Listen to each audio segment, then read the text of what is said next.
የሷ ወይም የሱ በረከት አሁን እንደቀጠለ የቲክቶክም የዩቲዩብ ቤተሰቦቻችን የኛ ደስታ ተካፋይ እንደምትሆኑ ተስፋ አደርጋለሁ። ዛሬ በጣም ትልቅ ነገር አለ። ተዋወቅ ጥቅም ወይም ገንዘብ አይደለም ያገናኘን፣ ፍቅር ያገናኘን። ስክራች ነው አብረን የተነሳ ነው።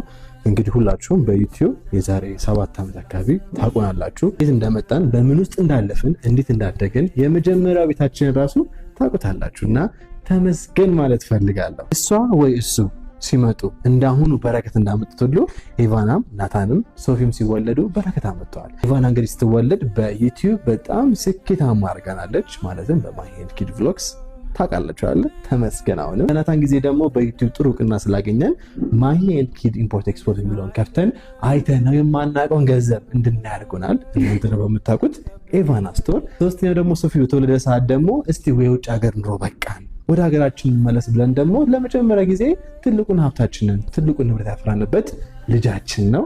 ተመስገን። ሶስቱን በረከት አምጥተዋል። አሁን ደግሞ የአራተኛው ልጃችን በረከት ደግሞ ለእናንተ ልናበስር ነው። ሁላችሁም ገምቱ ገምቱ ገምቱ። ኢቫና ስቶር እንግዲህ ብራንች አድርጎ ኢቫና ቢዩቲ ላውንጅ ፕላስ በቅርቡ ይከፈታል።